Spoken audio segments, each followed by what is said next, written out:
Combien de temps vous passez sur votre téléphone par jour? Je ne sais pas si vous regardez le rapport que vous envoie votre téléphone en général toutes les semaines. Est-ce que vous êtes addict? Est-ce que peut-être votre partenaire de vie est addict, vos enfants, vos amis, vos collègues, je ne sais pas. Moi, j'ai clairement un problème. Je vous le dis là entre nous. Vous allez l'entendre dans l'épisode où je reçois Kenneth Schlenger, qui est un start-upper, qui a créé une application qui s'appelle Opal et qui vous permet de limiter vos usages de votre téléphone portable. Ça peut sembler étrange comme ça au premier abord de se dire que vous avez besoin d'une app ou qu'on a besoin d'une app pour limiter ses usages, et pourtant vous allez comprendre pourquoi c'est le cas et qu'est-ce que ça peut changer dans votre vie. C'est quoi l'usage de votre téléphone? C'est quoi l'impact d'utiliser votre téléphone en permanence? Vous allez vous rendre compte que finalement, ça a des usages évidemment extrêmement positifs, mais aussi des impacts extrêmement négatifs. Je vous laisse écouter la conversation. Allez, Vlan, c'est parti.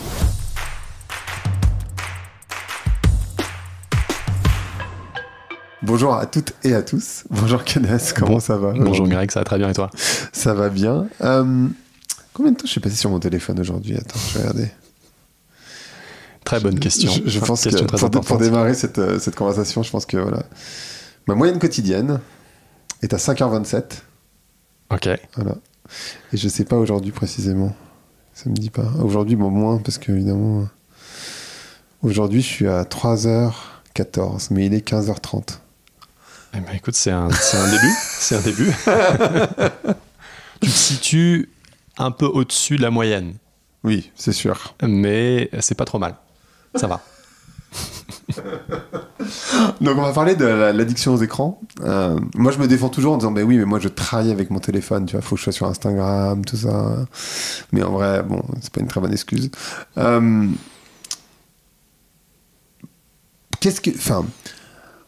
Je pense qu'on est tous les gens qui ont un smartphone, on va dire.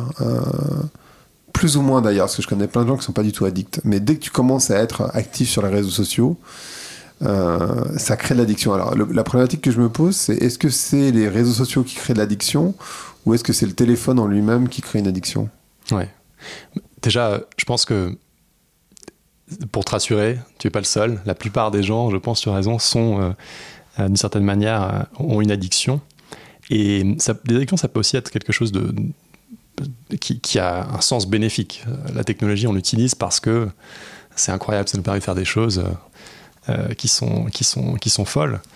Le problème de ces technologies, c'est qu'elles ont été conçues pour être addictives.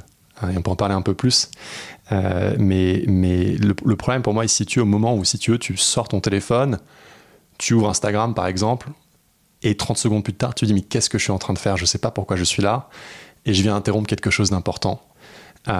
C'est ça le problème. C'est le problème de l'intention, en fait. Il faut être très intentionnel dans la manière dont on utilise la technologie, s'assurer qu'on est en contrôle, qu'on est en train d'utiliser l'outil et que ce n'est pas l'outil qui nous utilise.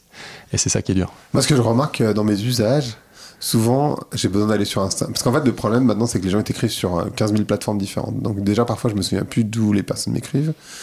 Mais parfois, je vais sur Instagram avec une raison précise et je me fais happer. C'est-à-dire qu'en fait, je pars ailleurs. Ouais. Tu vois ce que je veux dire? Ouais, et je suis là, genre, attends, pourquoi je suis sur Instagram déjà? Ou sur LinkedIn ou je ne sais où, tu vois, enfin, peu importe l'application. Et je suis là, genre, mais qu'est-ce que je voulais faire déjà? Enfin, tu vois, ce truc. Et ça, c'est assez incroyable. Et ce que je trouve intéressant, et j'aimerais bien que tu réagisses, il y a cette phrase qui dit. Enfin, c'est une phrase, pas vraiment une phrase, mais c'est une citation. On a des cerveaux ou des émotions paléolithiques, des institutions médiévales et des godlike technologies, je sais pas trop comment dire, des technologies comme Dieu, ou en tout cas des technologies qu'on maîtrise pas du tout. Ouais. Qu'est-ce que ça t'évoque, toi? Ouais, je pense que c'est le fondement du problème, c'est-à-dire que la technologie continue à évoluer, continue à s'améliorer. On a des choses incroyables qui sortent tous les jours, chaque semaine, et qu'on a envie d'utiliser, qu'on utilise de manière très positive. Mais on n'a pas forcément évolué d'un point de vue biologique pour pouvoir consommer l'intégralité de cette information, pouvoir avoir du sens, créer du sens à partir de cette information et trouver un équilibre. C'est vraiment le corps du problème. Et je connais bien cette citation. C'est un chercheur qui s'appelle Edward Wilson, qui était le père de la sociobiologie. En fait, ce qui est intéressant, c'est que lui, il se posait la question de comment interpréter des comportements sociaux à partir des fondements biologiques. Et c'est vraiment ça le corps, c'est que, en fait, aujourd'hui, on a les technologies qui nous permettent de consommer une quantité d'informations absolument illimitée, mais on a les cerveaux qui sont pas forcément adaptés pour ça. Et ça crée un ensemble de problèmes, des problèmes individuels et des problèmes sociaux. Les problèmes individuels, c'est on est surmené, burn-out, c'est des problèmes de santé mentale. On a une crise de santé mentale aujourd'hui dans l'intégralité du monde occidental. Et des problèmes sociaux, à mon avis, qui sont très liés à ça aussi, qui sont parce qu'on est surmené, parce qu'on est bombardé d'informations, on n'est plus capable nécessairement de séparer le vrai du faux, on n'est plus capable de raisonner, on n'est plus capable d'être en fait des acteurs qui vont faire fonctionner les systèmes comme la démocratie. Donc c'est des problèmes qui sont à la fois individuels, des problèmes qui sont sociaux. Et à mon avis, cette phrase que tu viens de citer, c'est le fondement en fait de beaucoup de ces problèmes. Ça gêne souvent les gens quand on leur dit mais tu sais, tu peux te faire manipuler. Tu sais, on a l'impression, on a quand même cet ego de se dire attends, mais non, mais moi c'est pas pareil, je maîtrise complètement ce que je fais, c'est totalement en conscience. Quand je vais sur Instagram, je sais ce que je fais, ou quand je passe du temps sur TikTok qui est encore plus addictif, je sais ce que je fais, etc., etc. Ils veulent pas accepter l'idée que en fait, ils sont en train d'être manipulés par un algorithme. Ouais. Est-ce que tu peux nous expliquer ça, pas le fait que les gens n'acceptent pas d'être manipulés, mais est-ce que tu peux nous expliquer la manipulation ? Bien sûr, bien sûr.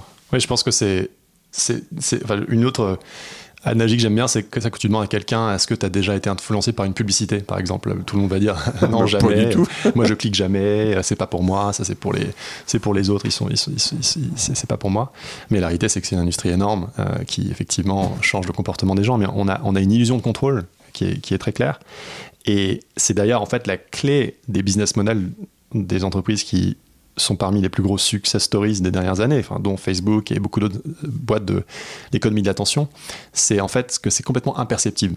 Il y a Tristan Harris, le fondateur de ce mouvement qui s'appelle Humane Tech, qui a aussi créé sur Netflix ce show que vous avez probablement vu, qui s'appelle The Social Dilemma, qui parle de ces sujets-là, mais qui parle en fait de changements imperceptibles sur le comportement. Et imperceptible, c'est très important. C'est-à-dire que c'est en fait comment créer de la technologie qui va être effectivement très addictive, utilisée et très utile.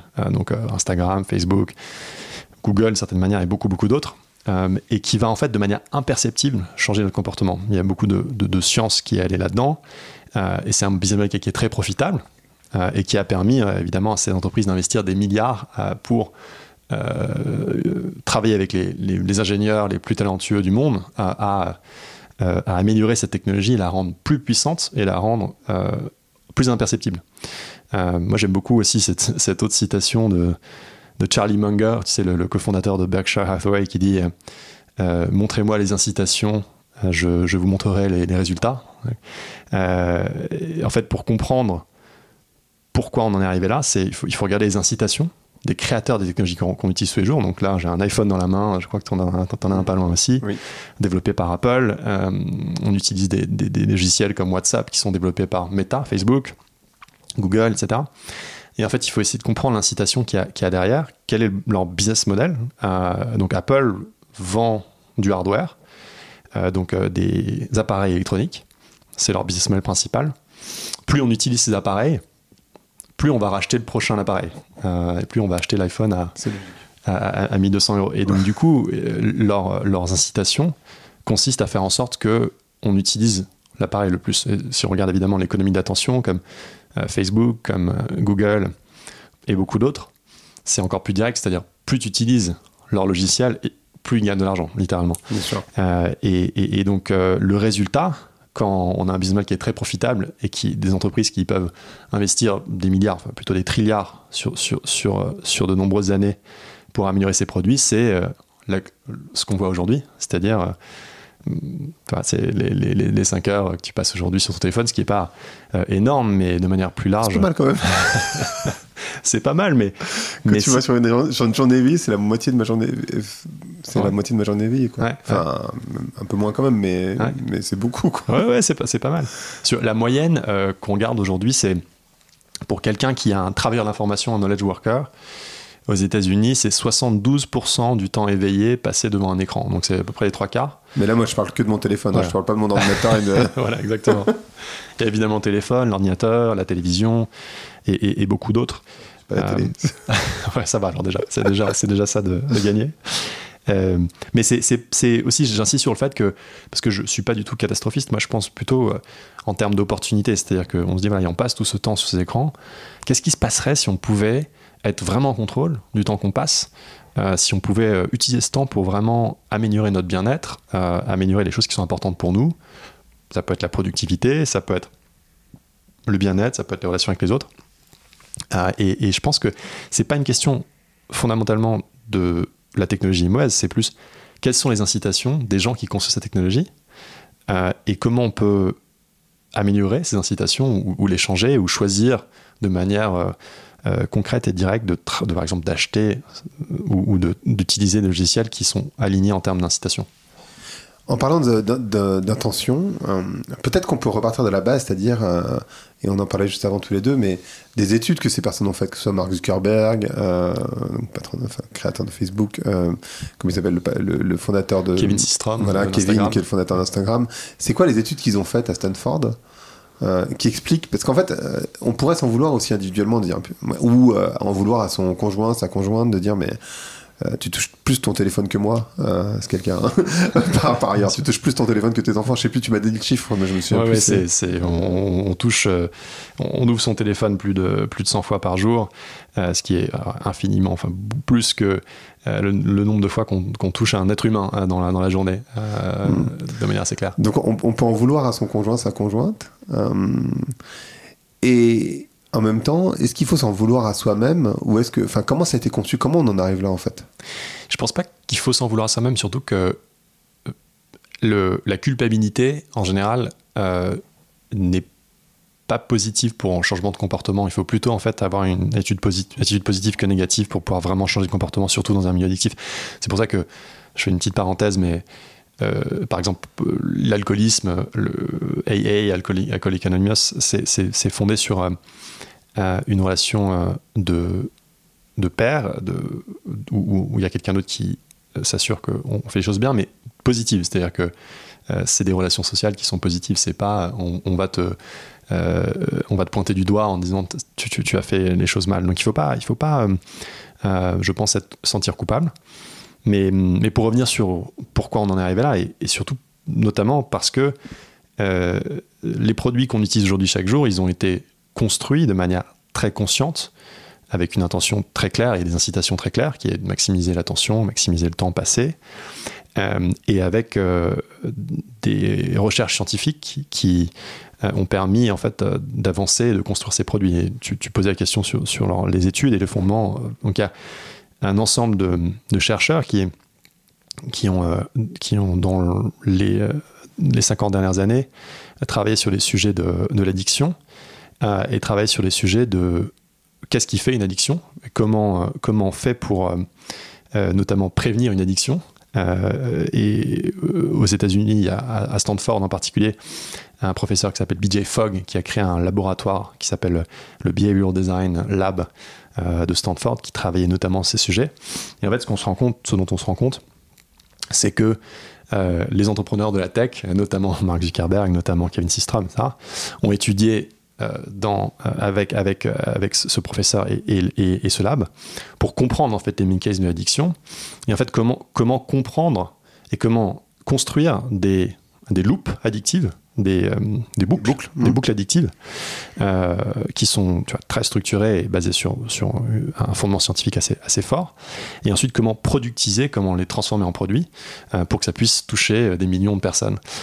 Donc le résultat, il n'est pas uniquement individuel, c'est pas uniquement parce que je suis pas assez fort, mais c'est vraiment parce qu'on a en face une force qui est très, très, très puissante, qui est la science, qui est la recherche et qui est des gens et des business qui ont construit de manière intentionnelle des produits addictifs. Et à noter que, parce que peut-être les gens qui nous écoutent vont se dire c'est qui ce connard de professeur, mais en fait l'objectif du professeur à l'origine c'était l'inverse. Lui il voulait couper les addictions en fait quand il a fait ce lab, et en fait c'est là où ils ont été pervers, que ce soit Kevin ou Mark Zuckerberg, c'est qu'ils ont utilisé les recherches d'un professeur qui lutte contre les addictions pour générer de l'addiction, en fait. En gros, c'est ça. Oui, exactement. Et c'est effectivement la recherche. C'est très souvent comme ça, c'est-à-dire que c'est une recherche qui n'avait pas l'intention évidemment de créer ça. Et j'irais même plus loin. Je pense que aussi, si on prend Mark Zuckerberg, Kevin Systrom, etc. Quand on commence à créer un produit et qu'on a aussi des intentions qui sont très louables, avec connecter le monde pour Facebook, pour Instagram, permettre à tout le monde de partager des magnifiques photos, développer des talents artistiques, etc. Mais le problème, c'est le business model. Et en fait, quand on conçoit un business model et qu'on dit c'est un produit qui va être gratuit, c'est pas un produit gratuit. Jamais. C'est jamais gratuit. Et en fait, le business model, l'incentive, la structure d'incitation finit toujours par créer le résultat, même si on a les meilleures intentions initialement. C'est quoi les impacts? Donc, moi j'ai en tête cet article de The Atlantic que tu as lu nécessairement, qui s'appelait Have Smartphone Destroy a Generation? Donc, est-ce que les smartphones ont détruit une génération? C'est quoi les impacts des smartphones sur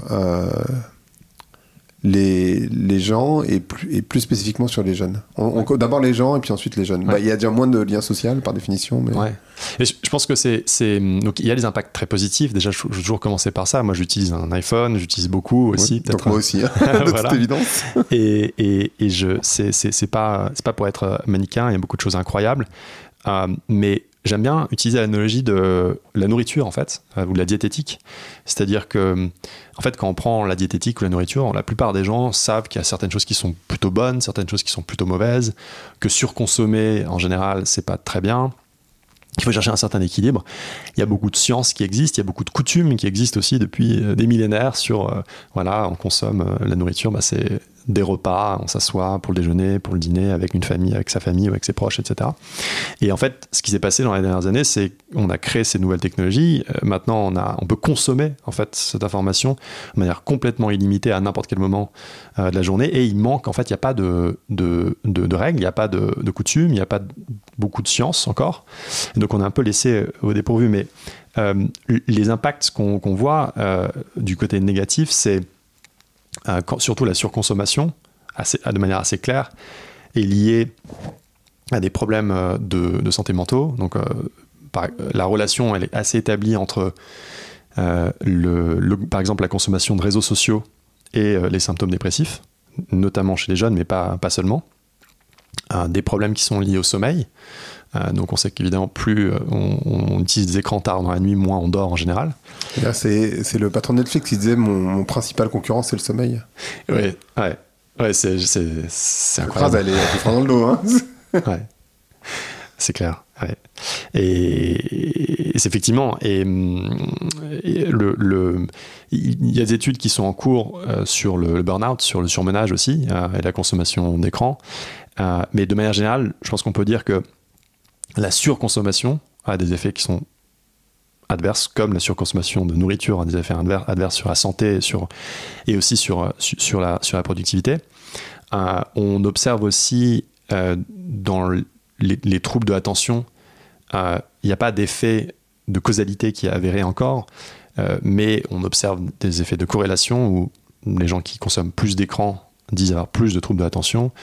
Il y a la définition médicale de ce que c'est que les troubles d'attention, TDAH, je crois, en français, etc. Mais il y a aussi le déclaratif, où les gens qui ressentent ça. On ressent, je pense, tous qu'on est moins concentré, que beaucoup, en tout cas entre nous, qu'on n'est plus capable vraiment de lire un livre ou de faire ce genre de choses. Oui, mais en fait, quand tu lis un bouquin, enfin moi en tout cas, quand je lis un bouquin ou quand je regarde une série, c'est pas complètement... C'est même assez courant que je prenne mon téléphone. Ouais. Et je sais pas pourquoi, parce qu'en fait j'ai pas besoin, j'ai pas envie, enfin si j'ai envie de toute évidence, mais en fait ça va aller chercher de la dopamine, non? C'est ça aussi l'histoire derrière? Oui, bien sûr. Ouais. Il y a aussi les circuits de récompense, enfin... pour revenir sur la recherche qui avait été faite par BJ Fogg notamment sur les mécanismes addictifs, mais c'est des boucles où en général donc il y a un déclencheur, un trigger, donc ça peut être par exemple l'ennui ou le stress, etc. Ensuite il y a un comportement, donc je vais prendre mon téléphone, et ensuite il y a une récompense. Et la récompense très souvent, en fait, il y a une dimension chimique et biologique qui est le fait d'avoir la dopamine qui est relâchée. On sait par exemple que quand tu reçois un like sur Instagram, sur Facebook, ça déclenche en fait une réaction de dopamine qui est une hormone qui génère en fait une sensation voilà, de plaisir ou de contentement et qui va faire que tu vas aller chercher de plus en plus. Mais aussi quand tu refreshes ton email, mais aussi quand tu regardes n'importe quelle en fait source d'information qui a la variété et qui existe en continu, ça a cet effet physique sur notre cerveau. Et il faudra inviter des experts en biologie, que je ne suis pas du tout, mais effectivement, c'est une manière de mesurer la récompense que tu reçois quand tu prends ça. Et ça, quelle que soit la source, c'est-à-dire, en fait, même quand c'est des likes de gens que tu ne connais pas, ça marche quand même. Je pense qu'il y a différents niveaux d'impact. Ça, je n'ai pas de données particulières là-dessus, mais il y a un effet de variété qui est très fort, en fait, qui est juste l'ennui. En fait, ce qui a disparu, c'est un thème un peu différent, mais ce qui a disparu, je crois, dans notre vie aujourd'hui, c'est l'ennui. Et c'est-à-dire que, je sais pas, il y a des gens qui nous écoutent et peut-être qui prenaient le métro, par exemple, je sais pas, il y a 15 ans, tu n'avais rien à faire, en fait. Tu pouvais lire un livre, oui. Regarder les autres, réfléchir. Lire le journal. Voilà, par exemple. Mais aujourd'hui, en fait, peu importe où on est, on a toujours cette machine dans notre poche qui nous permet d'avoir en permanence du contenu frais, de travailler, de s'informer, de s'amuser en permanence. De se donner une contenance aussi un peu. Aussi de se donner une contenance, ouais. Il y a aussi l'aspect, il y a l'ennui et peut-être ça c'est plus le côté, l'inconfort aussi. L'inconfort en société par exemple, tu peux très facilement te sortir de cet inconfort. Donc oui, l'ennui a disparu et l'inconfort d'une certaine manière. Et effectivement, il y a une récompense chimique à ça aussi. L'une des conséquences que je vois chez les plus jeunes, c'est parce qu'en fait c'est marrant parce que tu peux prendre ton téléphone parce que tu te sens seul et en même temps ça génère de la solitude. Et en fait ce qu'on voit, c'est des jeunes qui étrangement, alors c'est pas lié que au smartphone, mais ne sortent plus de chez eux. C'est-à-dire qu'en fait, ils sortent beaucoup moins, ils prennent moins de risques. Je le dis souvent, ils ont moins de relations sexuelles, etc. Ils sont beaucoup plus dépressifs, ça t'en a parlé. Pourquoi en fait, comment ça se fait en fait je sais pas si tu as les réponses d'ailleurs, mais... Non, c'est plus une opinion que des faits là, mais je pense que en fait, quand tu regardes les réseaux sociaux, c'est une simulation de l'amitié. Une simulation de la vie sociale. C'est pas la vie sociale, c'est une simulation de la vie sociale. Donc ça peut avoir des effets bénéfiques qui sont incroyables, par exemple. Ça peut être le prolongement, pardon. Parce que ça peut en être le prolongement, ça peut être... tiens, regarde, je t'envoie un message, j'avais pas pensé à ça, je t'envoie un message, on va se rencontrer pour prendre un café, je sais pas, n'importe quoi, ce genre de choses. Mais c'est aussi... pas aussi riche qu'une relation physique ou en personnel, etc. Et donc ça, c'est pas du tout aussi satisfaisant pour les gens. Effectivement, on voit qu'il y a une corrélation aussi très claire entre l'arrivée de l'iPhone et le fait que les jeunes sortent moins de relations sexuelles. C'est sûr que ça existe et c'est avéré.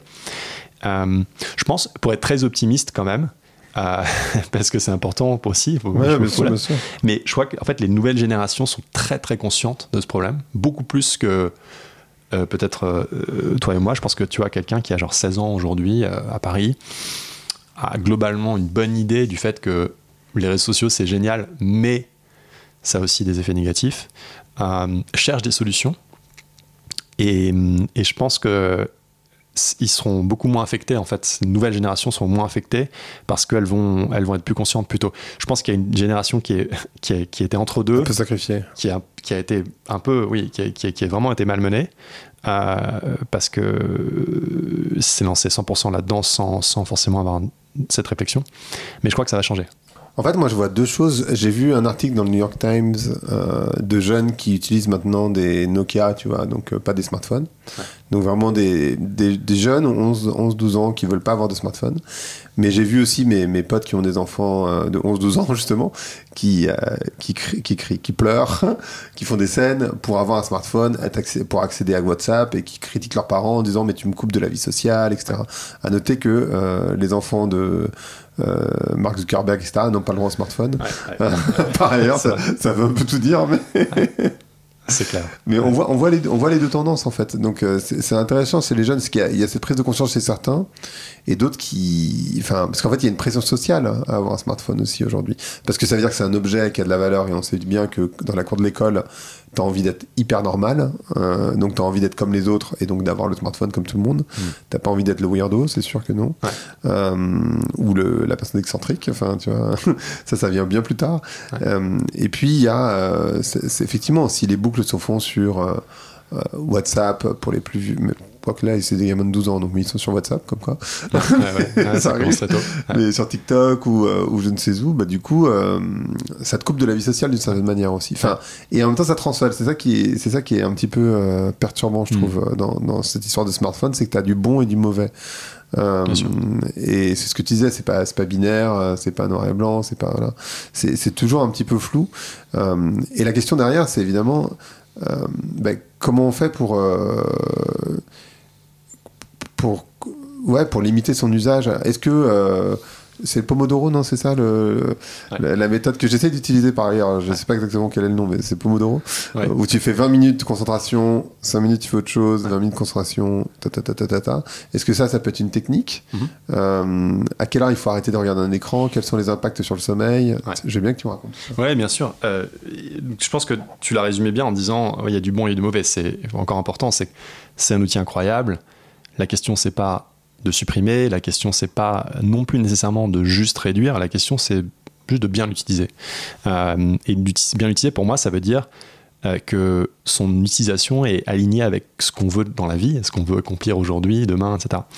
Et ça dépend, il y a des gens très différents qui ont des jobs, par exemple les gens qui font des podcasts, et d'autres qui travaillent en magasin, d'autres qui sont profs, d'autres qui sont étudiants, etc. Donc ça dépend et c'est très personnalisé. De la même manière que, je reprends encore l'exemple de la nourriture, mais c'est aussi très différent en fonction des gens. Certaines personnes ont besoin de certaines choses et d'autres ont besoin d'autres choses. Donc la bonne approche, je pense que... donc je vais quand même donner des réponses concrètes. Mais donc moi je crée une application qui s'appelle Opal, qui est une application de gestion du temps d'écran, qui est l'application leader aujourd'hui sur l'iPhone. Et notre approche, c'est de permettre aux gens de s'autoréguler, pour résumer. Donc en fait, de dire à certains moments de la journée, à tel moment de la journée, je vais faire telle chose. À cet autre moment de la journée, je vais faire ça.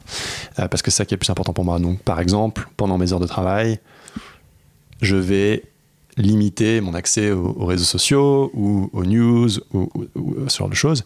Et à l'inverse, samedi ou dimanche, je suis en famille avec mes amis, je ne vais pas regarder mon Slack, mon Gmail.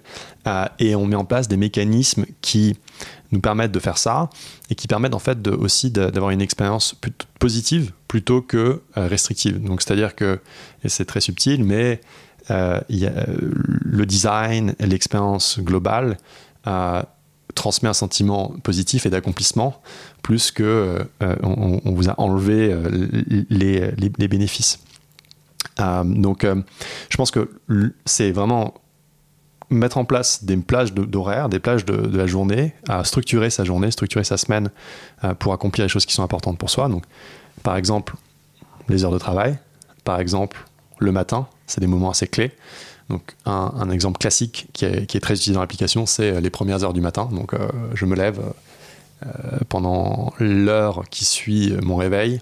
Je vais essayer de ne pas aller sur les réseaux sociaux, je vais essayer de ne pas regarder mon travail.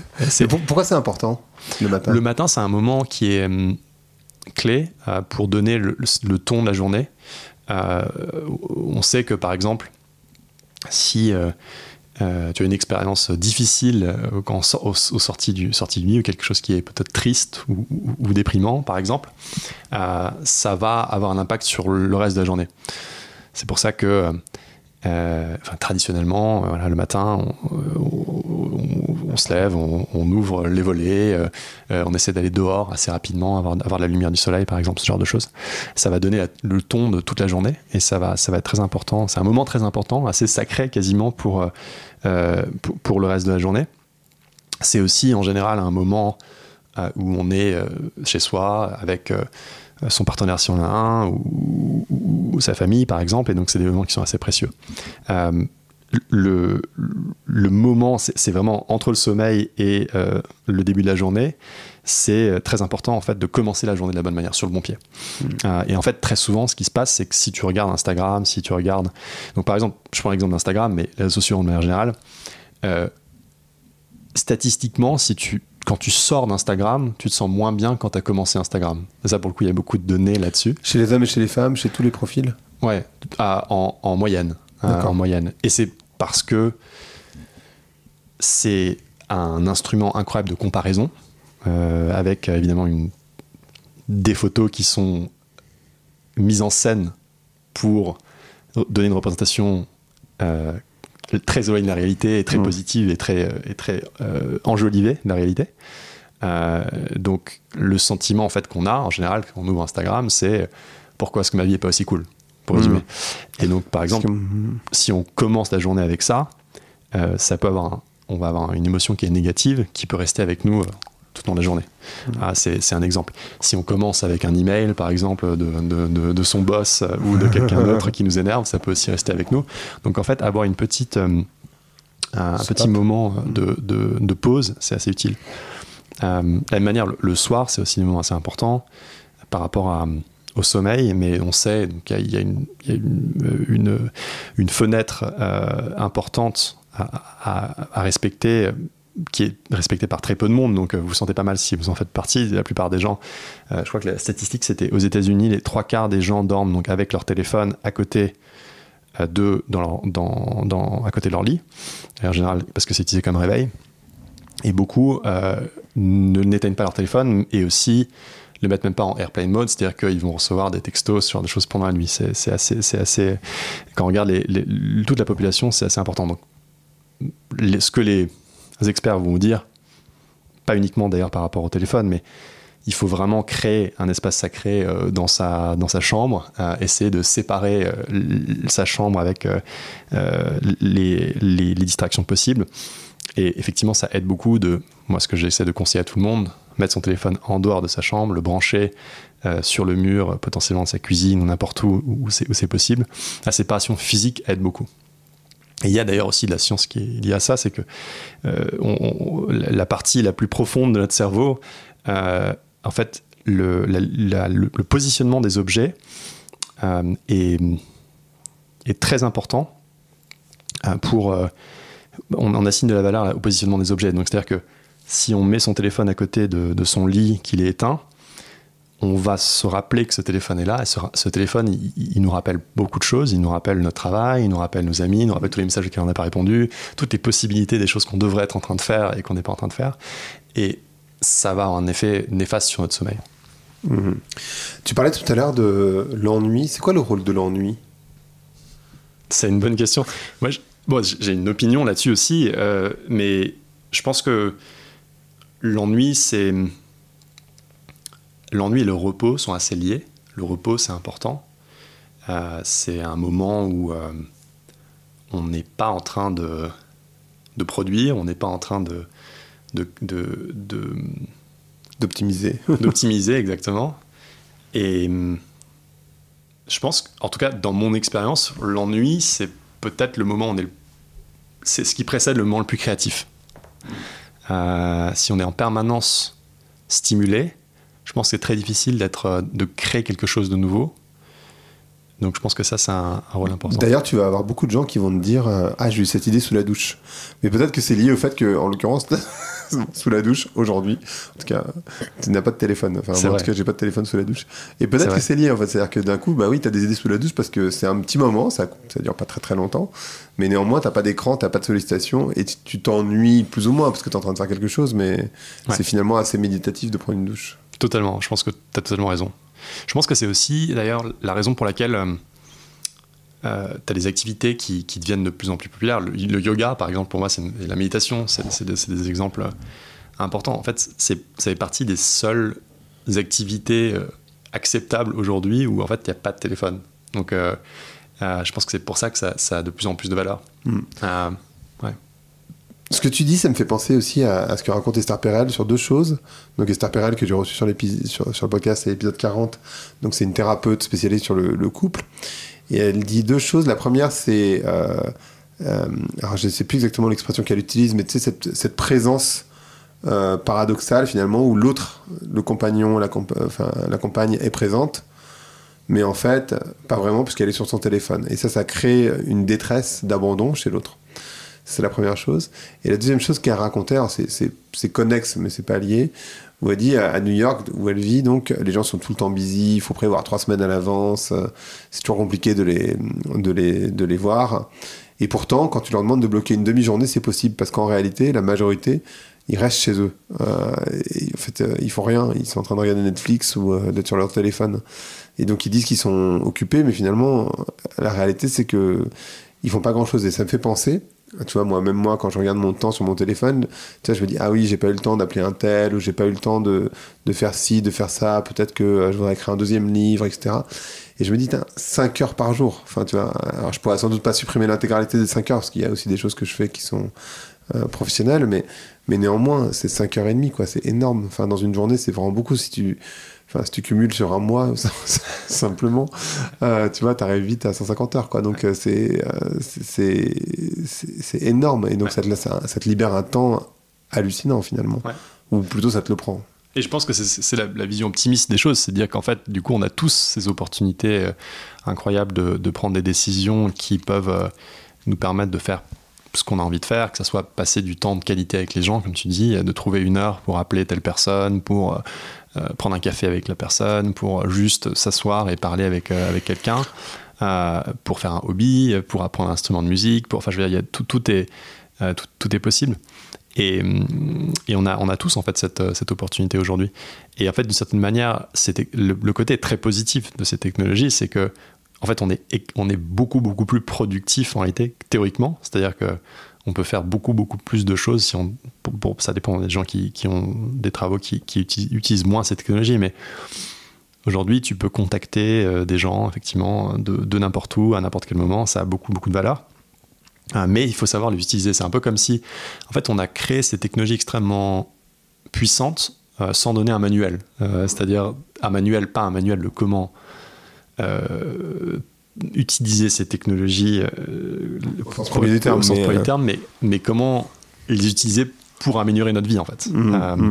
Voilà, en fait, c'est un peu ce que j'essaie de faire avec Opal, qui à la fois donc, crée un outil qui permet de structurer sa journée, mais aussi donner de l'éducation et aussi permettre de lire les données d'utilisation. Donc tu as regardé ton temps d'écran aujourd'hui, ce qui est une donnée intéressante, mais on a une autre donnée sur l'application auquel je crois beaucoup, qui est, on a construit un indicateur de concentration qui en fait permet de scorer ton niveau de concentration tout au long de la journée, minute par minute, en fonction de la manière dont tu utilises ta technologie. C'est-à-dire quelles apps tu utilises, avec quelle fréquence, est-ce que tu changes de contexte très rapidement, ce genre de choses.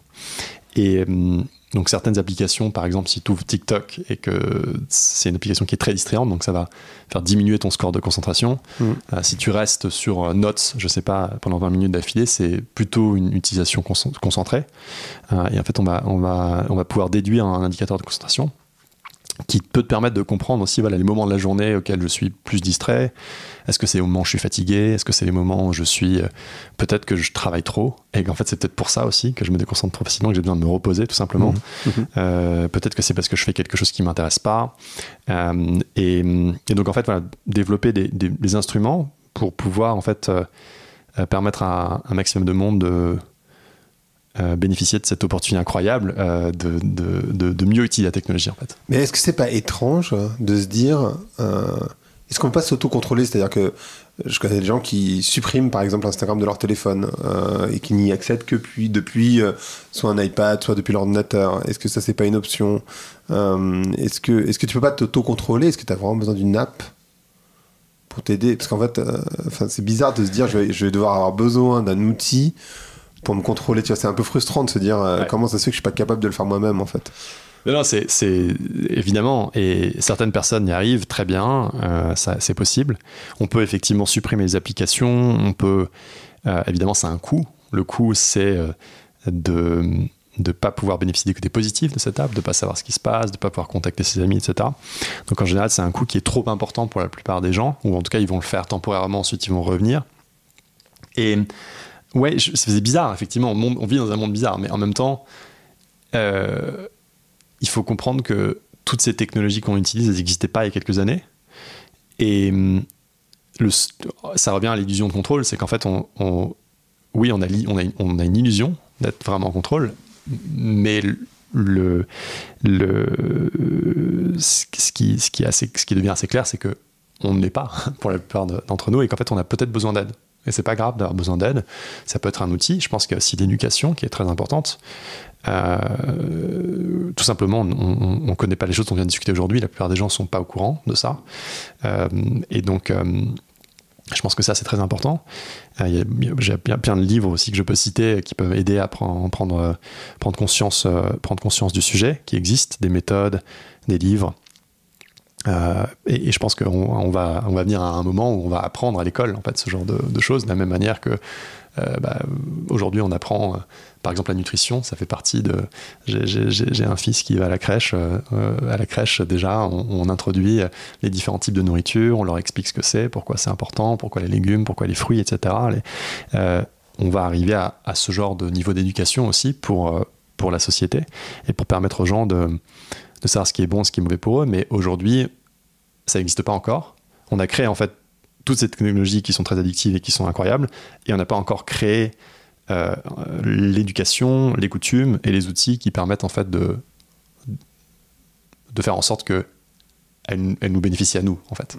Ouais. Il y a un ami que tu connais par ailleurs, Sacha, qui me disait en fait, il ne faut pas trop s'en vouloir, effectivement, parce que quand vous avez des centaines, voire des milliers de neuroscientifiques qui travaillent sur les cerveaux, et qui savent très bien comment ça marche, qui travaillent à faire en sorte que vous soyez addict, il faut pas s'étonner qu'après on le soit. Enfin, mécaniquement, en fait, tu peux pas. Enfin, sachant que notre cerveau est, je l'ai dit au tout début, dans cette citation, on a des cerveaux paléolithiques, c'est-à-dire qu'en fait, notre cerveau, il n'a pas évolué sur les 10 000, 12 000 dernières années, parce qu'un cerveau, ça évolue très lentement, tout simplement, et que là, il y a toutes ces technologies qui arrivent, avec des neuroscientifiques qui savent très très bien comment fonctionne votre cerveau, beaucoup mieux que vous-même, et qui sont là pour vous le manipuler, et du coup, c'est quasiment impossible de résister. Enfin, c'est pas impossible de résister, hein, mais j'imagine que pour la plupart d'entre nous, en tout cas, c'est très compliqué de résister, quoi. Soit tu vas pas du tout sur ces réseaux et c'est une posture, ce qui peut être aussi une posture, pourquoi pas.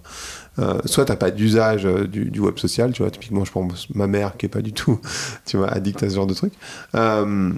Mais après, quand t'es dedans, et j'ai l'impression que plus tu nourris la bête, pire c'est. C'est-à-dire plus tu postes, plus t'es addict. Ouais. Donc ça fait une petite pensée aux influenceurs qui nous écoutent. Pensez aussi à vous qui suivez des influenceurs, sachez que leur vie de tous les jours, elle ne doit pas être très rigolote finalement, ouais. Parce qu'en fait ils sont hyper addicts. On a beaucoup d'influenceurs qui utilisent notre app d'ailleurs.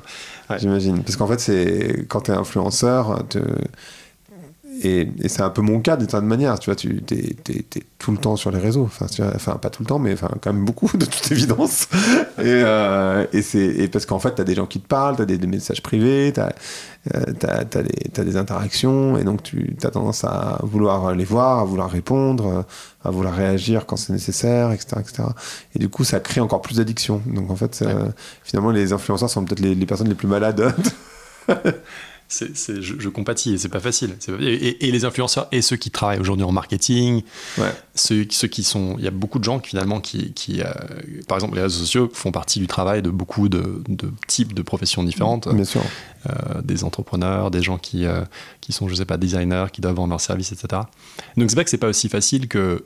Je suis totalement d'accord avec toi sur, voilà, déjà, il y a les meilleurs scientifiques du monde, les meilleurs ingénieurs du monde qui ont travaillé à concevoir ces produits et à les rendre extrêmement addictifs. Donc on est tous, d'une certaine manière, addicts, et on est devenu accro à ces technologies, et il ne faut pas se sentir mal, c'est juste la conséquence de ça. Mais en plus, contrairement à, je sais pas, de l'héroïne ou d'autres drogues, c'est beaucoup plus pernicieux, parce que c'est aussi des technologies qui sont incroyables. Donc et de la gratification sociale en plus. On va pas te dire, oh là là, enfin, sauf dans un couple éventuellement, mais on va pas te dire, on va pas te montrer du doigt en disant, attends, t'es quand même très addict, tu vois. Enfin, la cocaïne, où, évidemment, on va te dire, t'as un petit problème quand même. Tu vois, ou l'alcool même aujourd'hui, la clope, les cigarettes peut-être un peu moins, mais on va te dire, t'as un petit problème d'addiction quand même. Tandis que le téléphone, bon, éventuellement ton conjoint, ta conjointe, tes enfants potentiellement, mais sinon socialement c'est complètement intégrant en fait. Et d'ailleurs c'est peut-être pas nécessairement le bon terme, d'ailleurs, l'addiction, parce que ça a cette connotation négative, mais il y a d'ailleurs certains chercheurs avec lesquels on est en contact qui réfutent vraiment ce principe d'addiction, en tout cas l'utilisation du terme pour parler de son comportement. Mais ce qui nous fait penser que c'est addictif, c'est que, par exemple, si je te vole ton téléphone maintenant, tu vas avoir en fait un effet de retrait très fort, très, très immédiatement, où tu vas paniquer, enfin, en tout cas pour la plupart des gens, chercher le téléphone dans ta poche alors qu'il n'est pas là, ce genre de choses. Et l'autre aspect, c'est l'effet de l'intentionnalité, c'est-à-dire que si tu arrêtes quelqu'un qui prend son téléphone et qui l'ouvre, et que tu l'arrêtes à ce moment-là et que tu lui dis qu'est-ce que tu es en train de faire, en fait la plupart du temps les gens ne seront pas au courant parce que c'est purement inconscient. Ça ne fait pas appel à la partie consciente du cerveau pour la plupart des ouvertures de téléphone. Donc c'est assez fortement indicateur d'une addiction. Mais de l'autre côté, les addictions traditionnelles ont pas du tout, c'est pas des outils de productivité, des outils de connexion sociale, etc. Donc il y a tout l'aspect positif qui pourrait dire qu'en fait c'est peut-être pas le bon terme, peut-être qu'il y a autre chose, mais en tout cas c'est un problème. Et tu me disais un truc que je savais pas, on parlait des choses que je savais pas, un truc que j'ai trouvé très flippant, c'est que Apple est capable aujourd'hui à travers l'iPhone de savoir dans quel mood, dans quel niveau d'émotion tu es. Et ça m'a surpris parce que d'abord je savais pas, et de deux, comment ça marche et c'est quoi les potentiels impacts de ça? Ouais, moi j'ai démarré ma carrière il y a très longtemps chez Google quand j'étais encore étudiant, il y a plus de 17 ans maintenant, et en fait je raconte cette histoire parce que je pense que c'est important pour le contexte. Dans l'équipe dans laquelle je travaille, dans l'équipe de recherche qui s'appelle Market Insights, et à l'époque Google était beaucoup plus petit évidemment qu'aujourd'hui, et dans l'équipe, on avait un économiste qui venait nous rejoindre, qui s'appelait Al Varian, qui est encore le chief economist de Google, qui s'est lancé assez vite dans une étude, quand je travaillais là-bas, pour prédire le niveau du chômage aux États-Unis en utilisant juste les requêtes Google. Et il s'avère qu'en fait, en quelques semaines, il a réussi à construire un modèle qui pouvait prédire le chômage de manière beaucoup plus précise que tous les instituts les instituts de sondage qui produisaient ces données. En fait, je raconte cette anecdote parce que du coup, pour moi, ça fait très longtemps que je comprends que les entreprises qui ont beaucoup de données sont capables de prédire énormément de choses. Et en fait, ça c'était avant le smartphone, avant les réseaux sociaux, tout ça. Aujourd'hui, en fait, plus tu utilises une technologie, plus tu permets à l'entreprise qui construit cette technologie de savoir des choses sur toi, évidemment, mais aussi de prédire tes comportements. Donc, Apple, par défaut, même s'ils ont une marque très forte et des pratiques autour du respect de la vie privée, mais la réalité, c'est que absolument tout ce que tu écris, tout ce que tu prends en photo, tout ce que tu entres sur une technologie comme ton iPhone permet à Apple d'améliorer le produit et notamment prédire des comportements. Donc par exemple, il y a quelques jours, c'était avant-hier je crois, Apple a annoncé son nouvel appareil qui est un casque de VR. Et en fait, c'est un exemple intéressant, c'est une des nouveautés de casque, c'est qu'il n'y a pas de souris, il n'y a pas d'interface tactile. En fait, tu regardes dans le casque là où tu veux cliquer et tu vas cliquer avec tes yeux, en fait. Et ensuite aussi avec des gestes de la main qui sont captés par une caméra. En fait, ils ont publié certaines données techniques là-dessus. Et en fait, il s'avère qu'ils peuvent prédire là où tu vas regarder et là où tu veux cliquer avant que tu regardes et avant que tu décides de cliquer. Ils sont obligés de le faire parce qu'en fait, pour que ça soit rapide et que ça soit intuitif, que ça soit complètement intuitif et que l'impression est complètement naturelle, en fait, ils doivent prédire. Donc, ce que ça veut dire, c'est qu'ils ont construit des modèles, c'est évidemment depuis des années, pour prédire ce que tu vas faire avant que tu le fasses. Et par exemple, c'est pas évidemment unique à Apple, c'est le cas de Google, c'est le cas de Facebook et beaucoup d'autres. Pour améliorer ces produits, on construit des modèles prédictifs pour globalement savoir ce que tu vas faire avant que tu le fasses, et souvent ce que tu vas faire même avant que tu saches que tu vas le faire. C'est aussi l'autre aspect de ça. Donc aujourd'hui, par exemple, si tu as accès à la manière dont les gens utilisent, juste un exemple, le clavier de ton téléphone, la manière dont tu tapes sur ton clavier indique énormément de choses sur ton état émotionnel, par exemple. C'est assez... Les mots que tu tapes ou la manière dont tu tapes ? La manière dont tu tapes, la rapidité, est-ce que tu fais des fautes d'orthographe, les mots que tu utilises aussi ne font pas faire partie du modèle, mais évidemment tu vas pouvoir, juste avec ça, savoir si tu es plutôt en colère, plutôt stressé, et utiliser cette information pour améliorer les produits, ou alors, si ton business model le permet, pour mieux te cibler avec des publicités qui sont très pertinentes à ton état émotionnel ou à ce que tu fais aujourd'hui, maintenant. Ouais. Et là, c'est vrai pour l'iPhone. Est-ce que c'est vrai pour les autres constructeurs, que ce soit Huawei, oui, Samsung? Je pense que tous les constructeurs technologiques, ça revient. C'est-à-dire que c'est possible techniquement. Après, la question, c'est quelle est l'incitation, ouais. Et quel niveau d'investissement on veut mettre derrière ça. Évidemment, les boîtes d'économie de l'intention, donc par exemple Facebook, ont tout intérêt à faire ça. Donc, Facebook a des données, ce qu'on appelle psychographiques, et ça, c'était publié sur les gens, donc ils peuvent prédire l'état émotionnel des gens en fonction de la manière dont ils utilisent, par exemple, Instagram, Facebook, WhatsApp, etc. Et ils utilisent ces données pour cibler. Donc,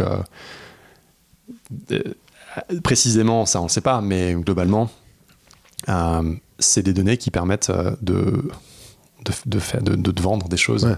De te vendre et c'est là où ça devient plus problématique, parce que ça a été prouvé aussi, expliqué, prouvé, que ça aide aussi des partis politiques, en particulier les partis politiques extrêmes, plutôt extrême droite, qui vont utiliser ces méthodologies parce qu'en fait on est capable de savoir qui est en colère, qui a peur.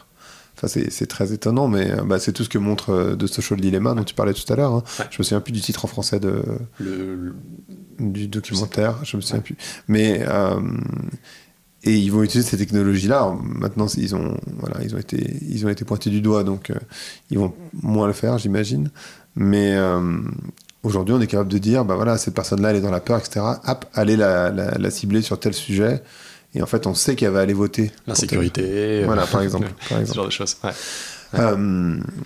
Quand tu regardes des séries de science-fiction, et en particulier, même sans aller dans la science-fiction, on le voit avec ChatGPT là, on arrive de plus en plus dans des modèles de voix, typiquement Siri associé à ChatGPT. Bon, ça n'existe pas, mais tu peux l'envisager.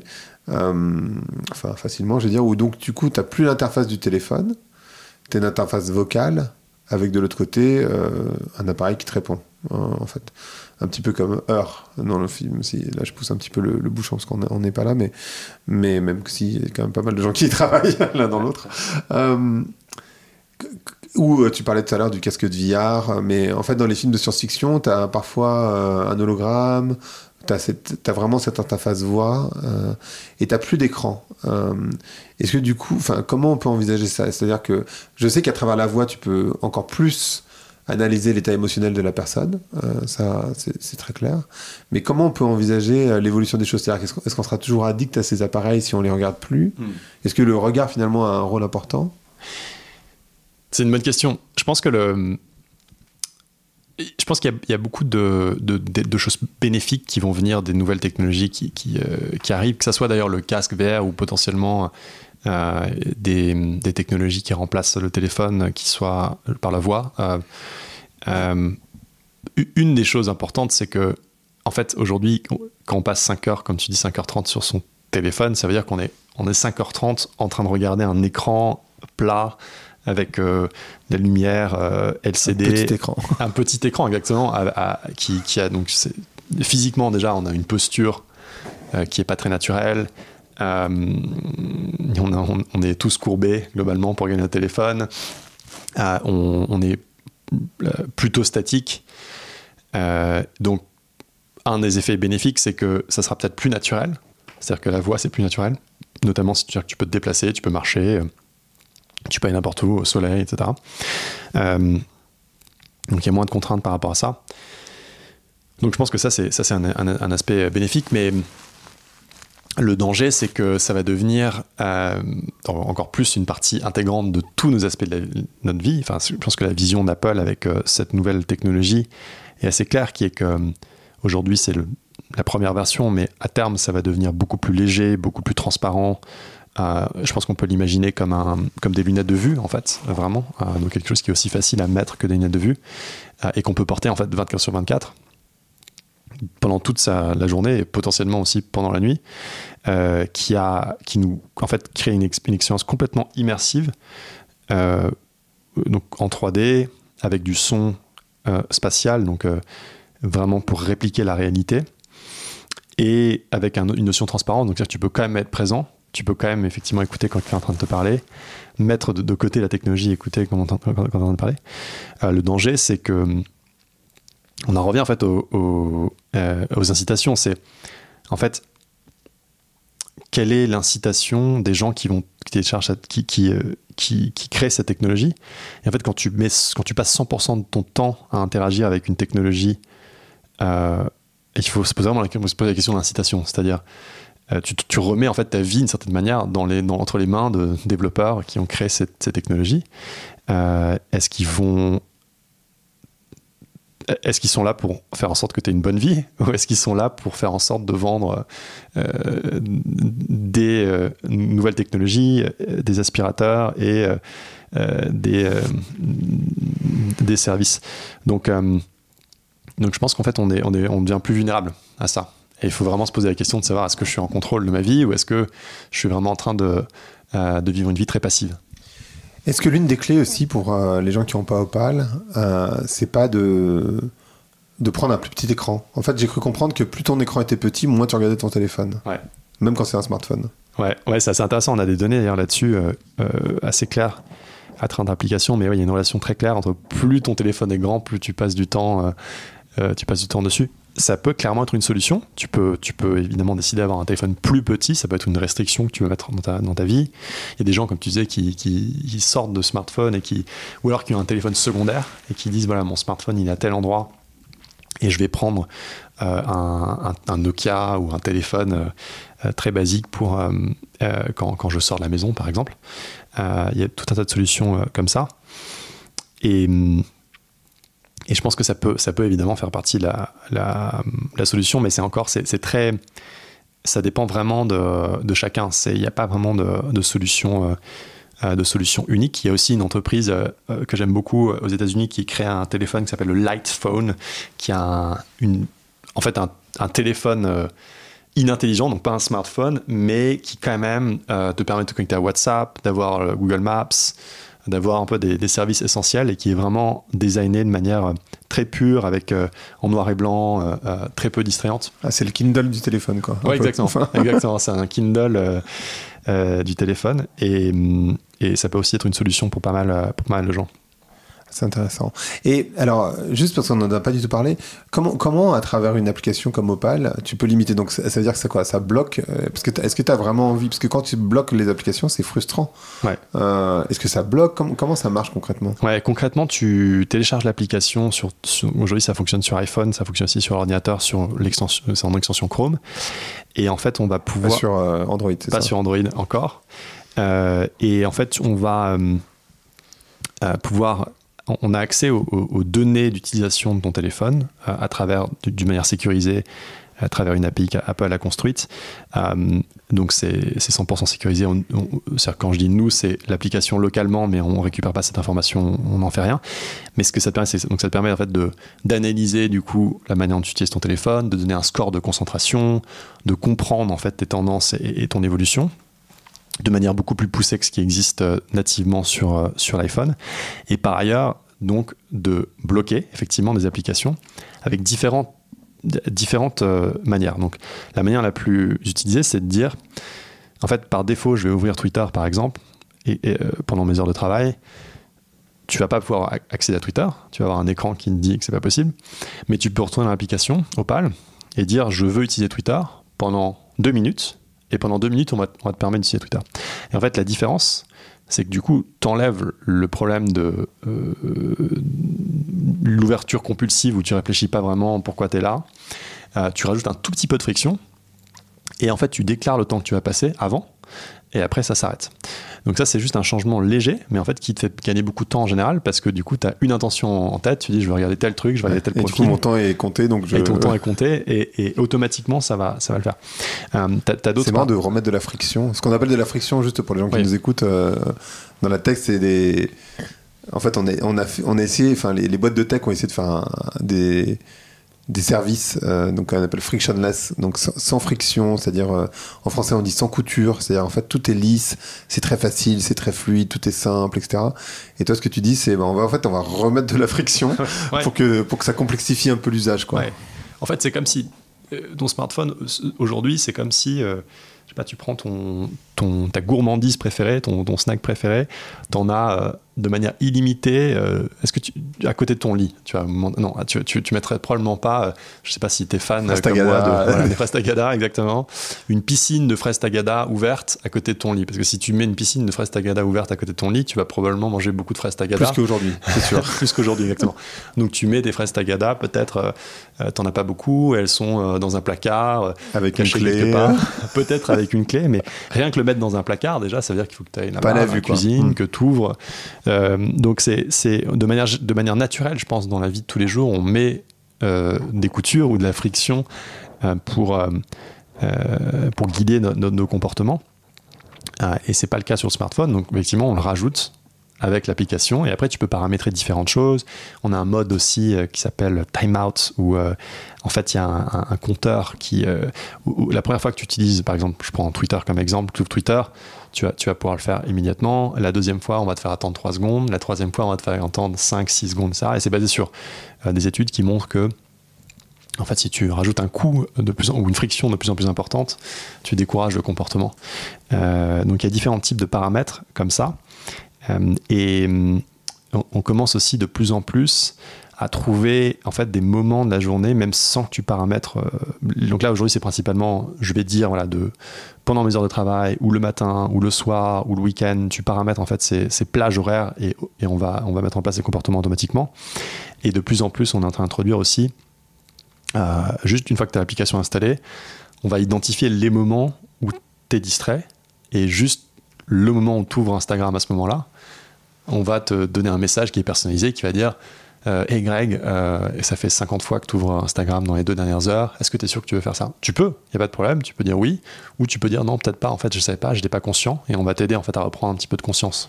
Est-ce que ça serait pas bien je pense que ça va intéresser les couples, là, ce que je veux dire, mais ça serait pas bien d'avoir aussi une capacité soit de l'entendre, soit de le déclarer, je suis avec quelqu'un, et que justement, quand tu prends ton téléphone et que tu vas sur Instagram, tu fais ouais, là je crois que t'as oublié, mais en fait t'as quelqu'un.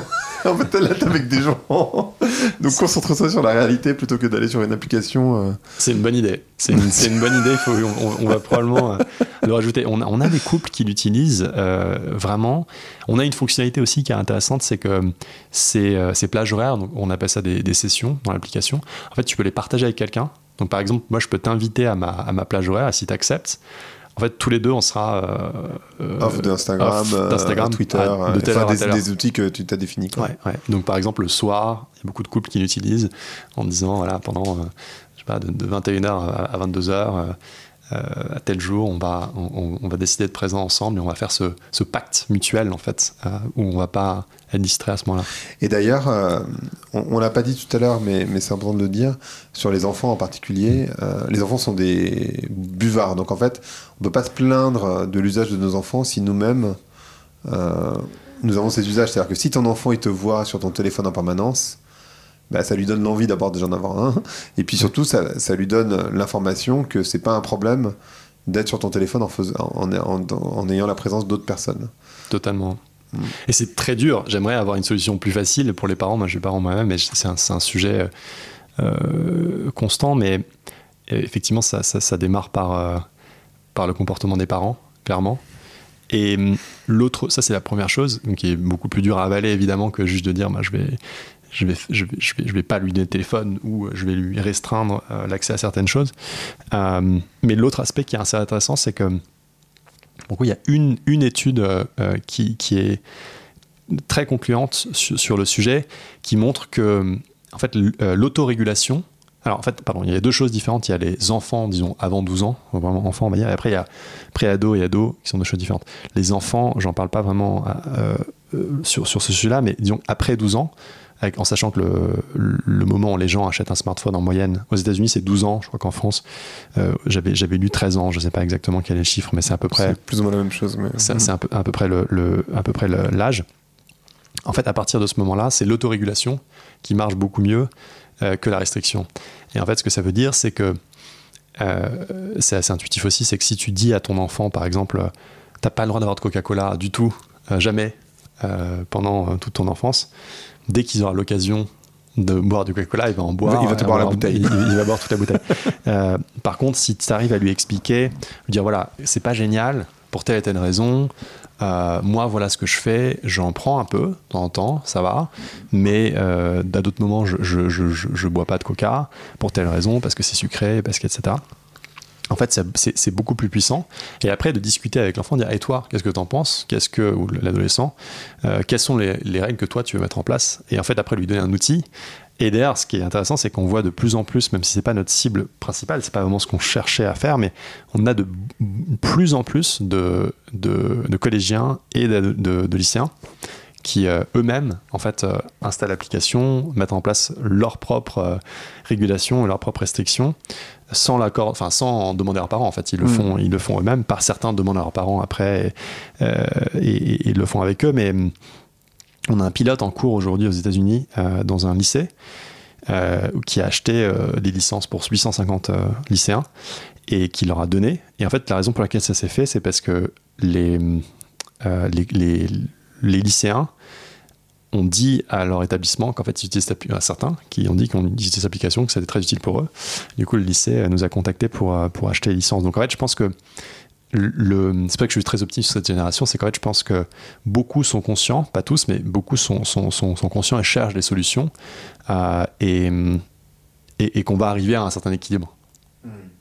Oui, là on était dans une sorte d'euphorie, pas très joyeuse finalement, mais une euphorie de l'usage, parce qu'en fait on a découvert le monde sans friction, mais en fait qui nous coûte énormément de temps, de santé mentale, ce que tu disais tout à l'heure, parfois de démocratie, parce qu'en fait, encore une fois, on peut modifier le vote des gens de cette manière-là, de sécurité, parce qu'on peut être vraiment en insécurité, en particulier quand on regarde Instagram, c'est ce que tu disais, on se sent moins bien une fois qu'on quitte Instagram que quand on l'ouvre.